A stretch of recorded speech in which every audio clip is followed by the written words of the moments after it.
What's going on, guys? My name is Cam. This is First and 10. If we've got any returning viewers here, thank you guys. And if you're new, this is my new YouTube channel that I've just created over the last couple of weeks here. I focus on NFL content right now. We've got the offseason, of course, so NFL draft, free agency, player breakdowns, team breakdowns, all that fun stuff. If you are new here, consider checking me out for a few minutes.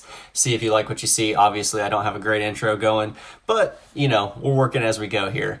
But today I've got my top 100 big board for the NFL draft post-combine. 2 days into free agency here. Not much has changed post-combine. I've just done a little bit of tinkering here, but I guess without further ado, it's less further ado, isn't it? Yeah, without further ado, let's go ahead and get into it here. So starting off at number 100, Andrew Mubaka, safety from Texas. Awesome name. But Andrew is a really interesting player from Texas. He's kind of a slot corner safety hybrid. Decent enough athlete for his size, a little small, about 5'11" here. But he is a really versatile player that I like, and he's number 100 here. At 99, LaQuint Allen, the running back from Syracuse. I know this is a lot higher than most people have him. I believe consensus board on him is like 180, but I love LaQuint Allen's pass catching ability. He's a really nice running back. 98, Ainias Peebles, pass rushing D tackle out of Virginia Tech here. 97, we've got DJ Giddens, running back from Kansas State. So, DJ Giddens, I did not expect him to run a 4.43 40-yard dash. My estimate on him pre-combine was high 4.5s, potentially low 4.6s. I believe my actual projection on him was 4.59, but, you can always give or take a little bit. Giddens, I thought, was clear-cut the third or fourth best runner in this class, just in terms of pure rushing ability. He's super elusive, the way he just takes angles. He sets up guys one way, goes the other way. Incredibly elusive. Good change of direction. And for his size, he's got pretty good contact balance too. He's built at 6 foot 212, so he is a little bit of a... He's not the thickest running back, but he's still got good size, and he does run a little bit upright. I would say that's probably his one fault. But going in, I was really concerned about the speed. I just didn't see starting caliber speed at running back, but I thought he was a great runner. He was just smooth. He understands the game. And then he comes out and he runs a 4.43. And I don't know what to think, because I don't really see 4.43 speed on tape, but something's in there, right? I mean, this is way higher than I was expecting. And so I'm like, okay, maybe, he gets into an NFL system. Sorry, I've got a squeaky chair there. Maybe he gets into an NFL system. He really, this is just kind of his priority over the offseason, is getting a little faster. And DJ Giddens is absolutely a top 10 running back, even if he's got low 4.5 speeds. I was really impressed with his tape, and I know that's been kind of the consensus with most people, is like, he's such a good runner, but he's just not the athlete, a little upright, whatever. But he showed it at the combine. He showed legit speed, and I was impressed. So I've got DJ Giddens here at number 97, and just above of LaQuint Allen, and next running back's is quite a ways up here, but those are kind of my two guys. And I will say, prefacing this, there are, let me go ahead and look just to confirm. I've got my big board pulled up here. Got 1, 2, 3, 4, 5, 6. Yeah, I've got 6 running backs that are really close to top 100. They're in the 101 to 115 range. It just shows how deep this class is, but I think Giddens, with his combine performance, I'm putting him at the top of that group. That's, that Devin Neal, RJ Harvey type group there. But moving on, though, we've got number 96, Ashton Gelati, the edge from Louisville. He's an interesting player, fairly versatile. I believe he weighted at 6'3", 264 at the combine. He can play 4'3", 3'4". He's much more of a pocket pusher than a pure pass rusher, but still managed to have 10 sacks this past season, so nice player. 95, Jared Wilson, the center from Georgia. 94, we've got Harold Fannin, the tight end from Bowling Green. I know there's a lot of talk on Fannin. He's solid, but I don't believe I'm as high on him as other people are. He's just smaller, not as good of an athlete as maybe we were hoping for, but still absolutely worthy of a third round pick. 93, first wide receiver, Jalen Royals from Utah State. I was actually much lower on Jalen Royals coming into the combine. His role towards the end of the season got expanded, and Royals looked like a much better player towards the end of the season, but I wasn't convinced that he was an NFL athlete either. And after seeing the combine, I trust it. Going back and watching on tape, I think I see it now with Jalen Royals, and he moved into my top 100 here after at number 93, and I believe that makes him. But what's crazy, how deep of a wide receiver class this is. I believe he is wide receiver 12 on my board, and still, I mean, 93. That's third round grade, essentially for him here. Coming in at 92, we've got Kevin Winston, another safety. Kevin Winston had amazing 2023 sophomore tape. However, he tore his ACL after 2 years and is unfortunately kind of sitting here third round-ish range. 6'2", though, 210 pounds, 21 years old. He's a really good upside pick and definitely an interesting guy in this range. And coming in at 91 here, rounding out this little section of 10, Mason Taylor, the tight end from LSU. Mason Taylor is another interesting case. Very solid receiving threat. I think he's still current, like in his current form, he's more of a tight end 2, tight end 3. You don't want him starting right away. He's young, but there's definitely some upside there. Now, I will say he is a little bit of a...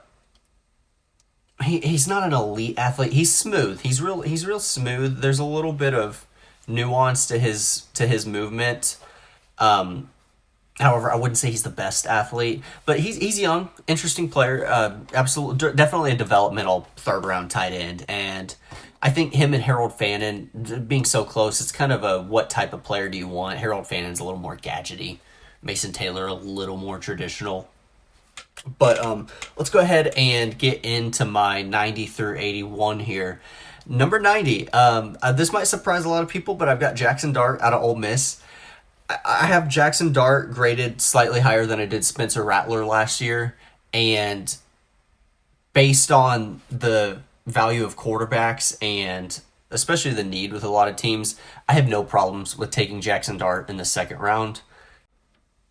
I really don't like the first round hype that he's getting from some guys. I know Todd McShay had him, I want to say 30 or 29 on his draft board.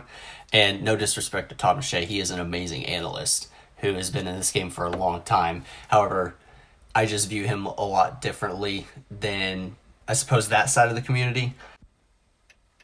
But on Jackson Dart as a player, he's got a live arm. He's young. He's got upside. And you don't want to scout the jersey. You want to scout the player, but there are still some similarities to Matt Corral. And I think Dart's got a better arm than Corral does. And, of course, a little bit, I believe a year younger, but still very first read and go. And I think he needs to sit for a minimum of 2 seasons before he even sees an NFL field. But that's my kind of short take on Jackson Dart there. I'll go ahead and move on. At number 89, Cameron Williams, the tackle from Texas. He's fallen a little bit on my board. Fun, interesting player, but I think he's still absolutely worthy of a third-round pick. 88, Joshua Farmer, the D tackle from Florida State. 6'3", 305. He's absolutely athletic enough to play along the defensive line and, even kick out to kind of that 4-tech role in the 3-4 end. Really fun player, though. I will say his first step is a little bit slow. 10-yard split came out to 177. That's actually not as bad as I thought here, looking at the combine list. But I think there are some people who are really high on Joshua Farmer, and I think he's a nice player. But I think sitting here at 88 is a fairly moderate projection for him. Really nice player, though. 87, though, we've got Gunnar Helm, the tight end from Texas. 86, Tate Ratledge, guard from Georgia. and paired with Marcus Mbow from Florida. I think those guys, well, I suppose different positions. I suppose I view them at kind of a similar talent level and upside based off of their position and projection. I think Mo plays guard at the next level after playing right tackle at Purdue. Yeah, 6'4", 303. Really athletic, though. He moves great, and I think he could be really good in zone blocking systems, just getting on the move, powering guys. I really like Embo a lot, and I'm almost tempted to move him up here. I'm kind of talking myself into him. There's a lot of really interesting offensive linemen in this draft. There's not a whole lot of base interior guys, but there's a lot of tackles in this range that I think could make fun guards and are kind of fun developmental tackles. So I don't know. He's an interesting guy, but I mean, as you'll see here at 82, we're kind of coming up on another tackle here who I'll get into in just a second. But yeah, in both number 85 here.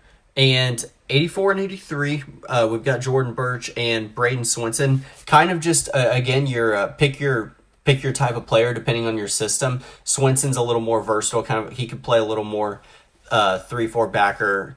And Birch is kind of that versatile piece who can play inside. And yeah, I believe he's 295 and 6'6", and then Swinson's 6'3", 259, I believe he weighed into the combine. Both really, really nice players, and it's just kind of a pick your type of player there. But I see them very similarly, excuse me, on a talent level. So right here, 83 and 84, and 82, Jonah Savania. But anyway, we'll just call him Jonah. He started all across the line at Arizona and good pass protector. He's quite large, 6'5", 336. So different type of player than Embo, but again, really nice guy. And at 81, we've got Savion Williams, the wide receiver from TCU, 6'5", good athlete. He's really intriguing. But let's go ahead and move on to our 80 to 71 range here, getting into kind of the top 80. And I've got another two sets of tackles here. You'll see this. I have certain sections of this, and it's a little more prominent in this 70 to 100 range where I've got guys bunched up based off of position. I have such similar grades on them, and it's kind of a what do you prefer in your type of player here. Milam and Trapillo. I think Milam's definitely more going to shift into the inside. And Ozzie Trapillo, it's if you want to give a guy a shot at tackle.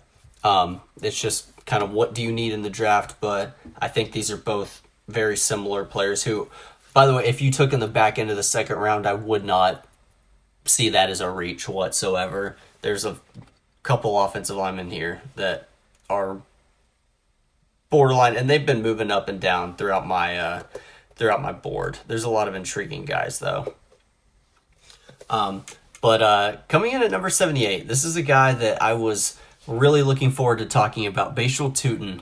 I have been keeping track of him since beginning of January, I want to say. His draft board consensus on that NFL mock draft database or consensus board database site that kind of compiles a bunch of different rankings together. He was in the 160s, and he was probably my 17th running back to watch when I started going through running backs, and my gosh, he stood out. His speed is electric. His contact balance is really impressive too. He's built really thick for his. I like that smaller frame because he's got a lot of weight packed in. I believe he's 5'8.5", but like 209 pounds.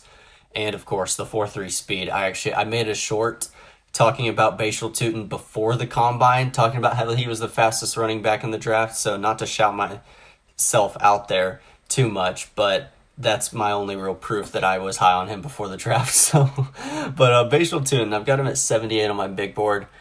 I don't know. He's my guy. If I'm just gonna say I have a gut feeling on a guy, it's him. If he gets into the right system, like specifically Miami, Minnesota, San Francisco, those wide zone schemes that just jump out to the top of my head. The Rams, the Bears will probably run a lot of that stuff too. I'd imagine Ben Johnson. I don't know, wherever he goes though. No, he's fun. Now, coming in at number 77 and 76, though, two more D tackles, Jordan Phillips and Shamar Turner. Turner's kind of more the tweener guy, 290 pounds. Jordan Phillips, really solid run defender out of Maryland. And both of these guys are really interesting. I think Phillips is more safe. Turner is more of the high risk, high reward type player, but both solid guys. At number 75, I've got Anthony Belton, tackle.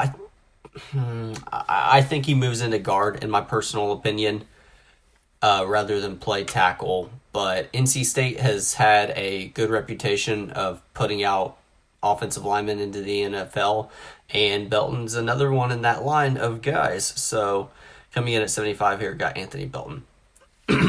Number 74, Sebastian Castro, safety out of Iowa.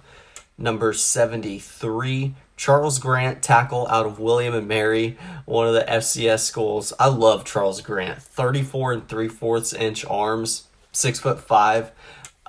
He is another guy that I've got a little bit of a gut feeling about. I like small school guys. They're fun. But Charles Grant is really interesting. It would not surprise me if he goes in round 2. I think Daniel Jeremiah has him in like near his top 50 on his big board, if not in his top 50 from what I remember. But Charles Grant.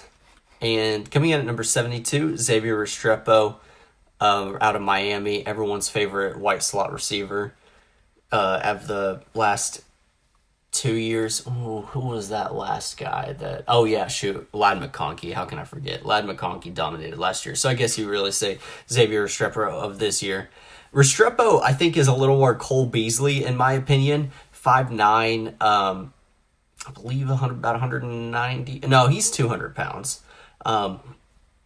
But really tough, physical, smart player. Just one of those guys. I think he could come in and catch 40 or 50 passes as a rookie if he gets into the right system. I like Restrepo a lot. And coming in at number 70 and 71 here, two quarterbacks. However, I will preface this. Jalen Milroe is most likely going to be dropping. I've had Milroe a little higher on my board for the majority of the time. However, after the combine, the stuff with his hands has just kind of sat in with me, and I think I've just kind of convinced myself that that's the reason he sprays those throws. And every once in a while, like he doesn't fully get a hold of the ball. He doesn't fully. I don't know. I don't think he grips it well. And now that it's switching to an NFL ball, I have real problems about that. I mean, Kenny Pickett, recent example, and Pickett didn't have a great arm coming out, but he wore gloves, and I don't think Milroe's wearing gloves.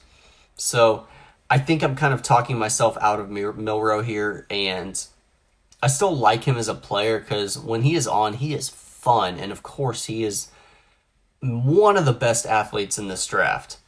So I think if you drafted him in the 3rd round and played him at running back, I think that'd be a worthy pick. So that's why I've still got him here at 71 on my billboard, just because of the athlete. I think he's got some value, something, if he doesn't work out in the NFL. But yeah, I don't know where I think a team ends up taking him. It's similar enough to the Malik Willis situation that I think a team ends up taking him in the 3rd round. But at number 70, Tyler Shuck out of Louisville. I love Tyler Shuck. He is my QB3. The only these are real concerns. Injuries. He has been plagued by injuries throughout his whole college career, and he's 25. But I think he might be the best pure just quarterback in this draft on a down-to-down basis. I really like the way he throws the football. He has a throw against Notre Dame in the 2nd quarter that is probably the best throw any quarterback has made all season in college football. You guys need to go check it out. It is insanely impressive. But I would not be opposed to a team taking him, trading up to that pick at the beginning of the 2nd round and taking a quarterback. Panthers did with Will Levis a couple years ago. Actually, I cannot remember if they traded up, but regardless, and I know I actually did just kind of spoil 70 there, but those guys are right there together. So I wanted to kind of talk about them back to back, but now that we're kind of officially getting on into number 70 through 61 here, we'll get into the top 70 now. But yeah, we get Tyler Shuck, of course. Number 69, Jalen Noel, wide receiver out of Iowa State. Now, Jalen Noel, I've had another amazing combine, another combine standout. Him and Jaden Higgins. Man, it feels like Iowa State just puts receivers out into the NFL. Matt Campbell has done a fantastic job developing those guys. But yeah, Jaden Noel here, number 69. Now, moving on to 68, we've got Kyle Kennard, edge out of South Carolina. South Carolina has had a fun defensive line over the last couple of years. Now, I've had to unfortunately watch it terrorize OU. I am a big Oklahoma Sooners fan. That was a rough game to watch. I'm kind of giving myself flashbacks here just thinking about that. So we're gonna go ahead and move on from Kyle Kennard. Fantastic player though, at number 68. And geez, he's probably like edge rusher. I need to figure this out, but he's probably edge rusher 11 or 12 for me, and just such a stacked class. But number 67, Trey Harris from Ole Miss. Harris hurt through a decent chunk of the season, but still managed to put up 1,000 yards. I don't think the DK Metcalf comparisons are really fair to Harris. He's not quite the athlete Metcalf is. And I will say, I know he's gotten a lot of first round hype from some people.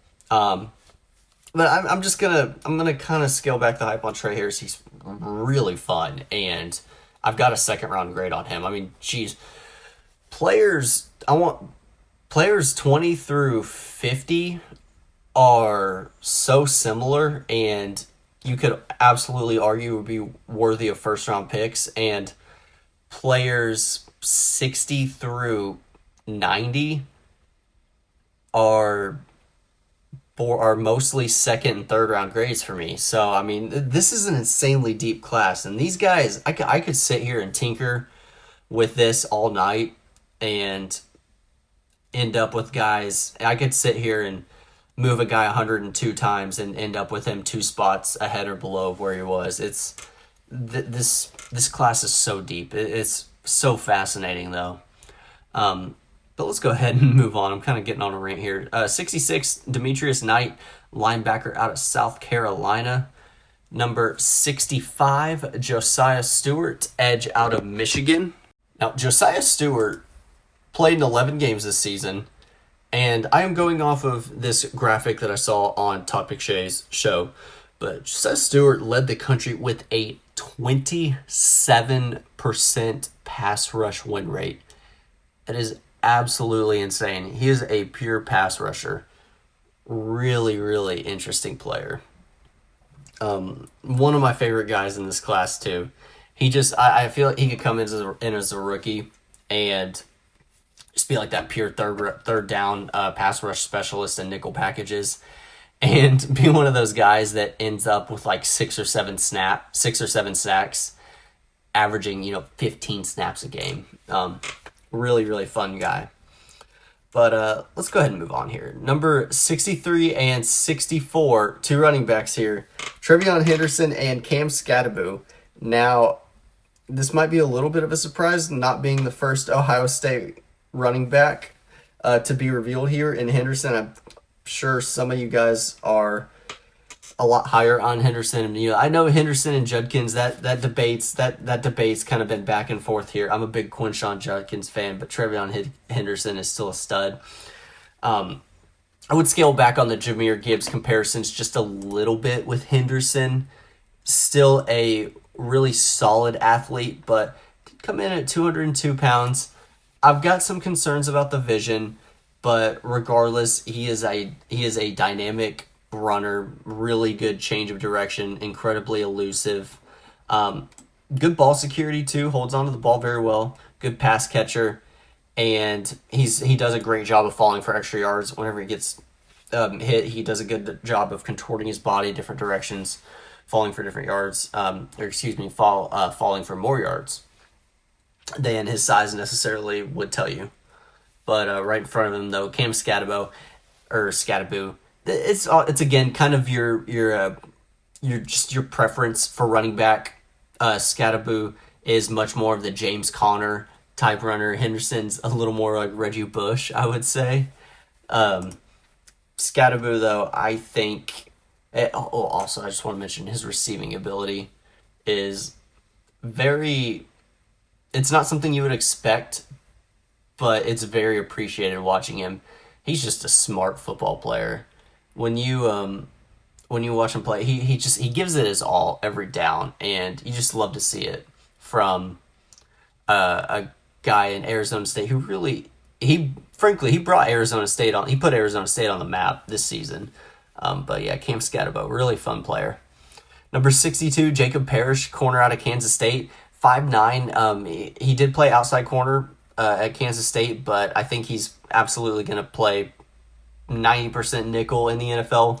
Really, really fun guy, really dynamic and really physical for his size. Good tackler for a 5'9" corner. I like Jacob Parrish a lot. Number 61, Alfred Collins, great defensive tackle out of Texas. Alfred Collins is a really fun guy too, who's been moving up my draft board. I would say overall over the course of, since I've been keeping tabs on this draft board since, I would say beginning of January, Collins moved up from like mid-90s to 61, so big jump overall for him. But let's go ahead and get on here to the top 60. Moving on, and sorry about this chair squeaking, guys. I think I'm gonna get me a new chair for my next video. But you know what? The squeaking adds a little character to it right now, so at least for today, or that's what we're gonna be dealing with.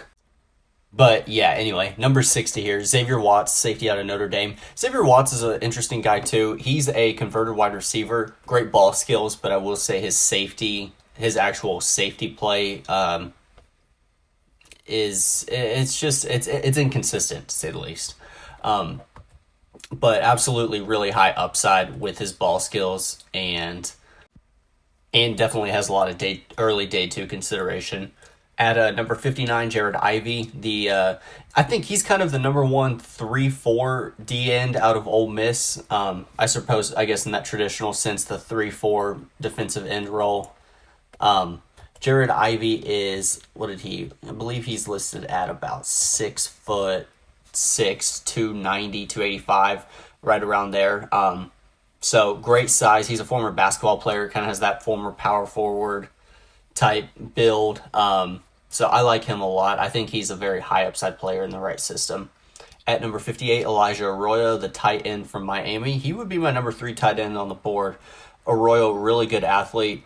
Just watching his tape at Miami, he just looks really, he looks like a physical freak and is a lot smoother than I was expecting. And I think and there's kind of some similarities to David Njoku there. I think Arroyo might actually be a little bit more polished, and Njoku was a little just more flashy, but very fun player here. 57, Jack Sawyer from Ohio State. I've had Jack Sawyer kind of hovering around the 50s here for a good chunk of my time, upper 40s, I believe, too. He is very steady, and I think he could fill in nicely as a number 2 edge rusher when it's all said and done for a team. I think that's kind of his ceiling there, though, is a number 2 pass rusher for a given team. But next player, Ariante Ursary from Minnesota. He's a big dude, 6'6", about 330. He's been starting for 3 years at Minnesota, and he's a surprisingly good athlete for at least for his given size. And dudes like that, you just are gonna see. I've seen him get some first round hype, and I'm not quite there with him, but I think he's a really nice player and absolutely worthy of being that second round tackle consideration, like we see with so many guys over the years. I think I'm kind of in that range of like Matthew Bergeron from last year or from 2 years ago. Not that they're very similar players necessarily. Bergeron more of a guard, convert, but that similar type of, I suppose I have a similar type talent grade on them. But number 55, Carson Schwessinger, linebacker from UCLA. He came in much bigger than I was expecting, 242, and ran a little slower. I thought he was a little more of a run and cover linebacker. Not so much so. I thought maybe closer to 235, and he'd run kind of mid 4.5s. But nevertheless, he's bulked up to NFL size, at least per the combine. And Carson, man, I'm gonna end up saying Carson a lot in preparation for getting the Carson Schwessinger. That's a fun name to say. I want to see if there's some buffers with that name on draft night. But number 54, Jaden Higgins. Jaden Higgins has been getting a lot of first round hype from some people, and he's shot up my draft board after his combine performance. Just a really fluid athlete, and it's kind of the same deal with Jalen Noel. Higgins is just kind of in another line of Iowa State wide receivers that have really, I just credit Matt Campbell for developing these guys who weren't highly recruited, weren't given looks from other schools, excuse me. But Campbell develops these guys, and man, he finds diamonds in the rough. Higgins, 6'4", 214, 4.47 40-yard dash, 39-inch vertical. Jeez, man. I'm kind of almost wanting to move him up here. There's two more wide receivers that are kind of in my next tier here that I'm really questioning. I've got them all viewed very similarly, and I have flipped them back. I have flipped the top two back and forth a little bit, as you'll see, but Higgins is right there, and I don't know if I would necessarily. What's his floor? Probably mid-30s, or excuse me, his ceiling probably mid-30s. But yeah, Jaden Higgins, really, really fun player. 53, Omar Norman Lott, the defensive lineman from Tennessee. He's another guy, really athletic, looks really good whenever he's on the field, but Tennessee runs such a weird scheme where they just rotate in 15 guys on the D-line that, he hasn't gotten a ton of playing time. But regardless, I think that his projection and his upside gets him in right near the top 50 here. 52, Benjamin Morrison. I would have Morrison a lot higher, possibly being a first-round grade, but the hip injury scares me. Frankly, I worry about hip injuries with corners, and maybe it's a little biased as to my past times as a fan, but I've seen corners with injuries get drafted highly, and they have that they get drafted, they fall because of their injuries, kind of projected as like late first corners fall to the second round because of injuries, and they just never do anything. And you don't want to scout on the past, but there's just some of that fear in me that Morrison, with it being a hip, isn't going to be able to fully utilize all of the talent. But regardless, I still really like him. And if we're just talking about tape, I think he's a top 40 player in this class pretty easily, and very much so borders on the next tier of corners. But coming in at number 51 here, we've got Princely Umanmielen here out of Ole Miss. He came in at 6'4", 244, just near 34-inch arms, 33 and 7/8, so great arm length for his size there. He's not the bulkiest player, but still a good frame, and he came in, ran a 4.72 40-yard dash, but 1.62 10-yard split, 38-inch vertical, 10.6 broad jump. He's got explosiveness. He's got really powerful legs. And I mean, the size is favorable for his system because he's, going to play more out wide, out in kind of that 3-4 edge type system. But he's got really good burst, and the speed is enough from what you can see. He's a great pass rusher. 22.9% pass rush win rate according to Todd McShay's graphic that I have here. Umanmielen is definitely. He's firmly right in the middle of second round grade edge rushers who you could take in the back end of the first round. It's kind of just your flavor there. There's a few guys like Scorton, Ezaraku, Landon Jackson, kind of a few of those guys that you can. It's sort of a pick your flavor type player there, but Umanmielen out of Ole Miss is really nice.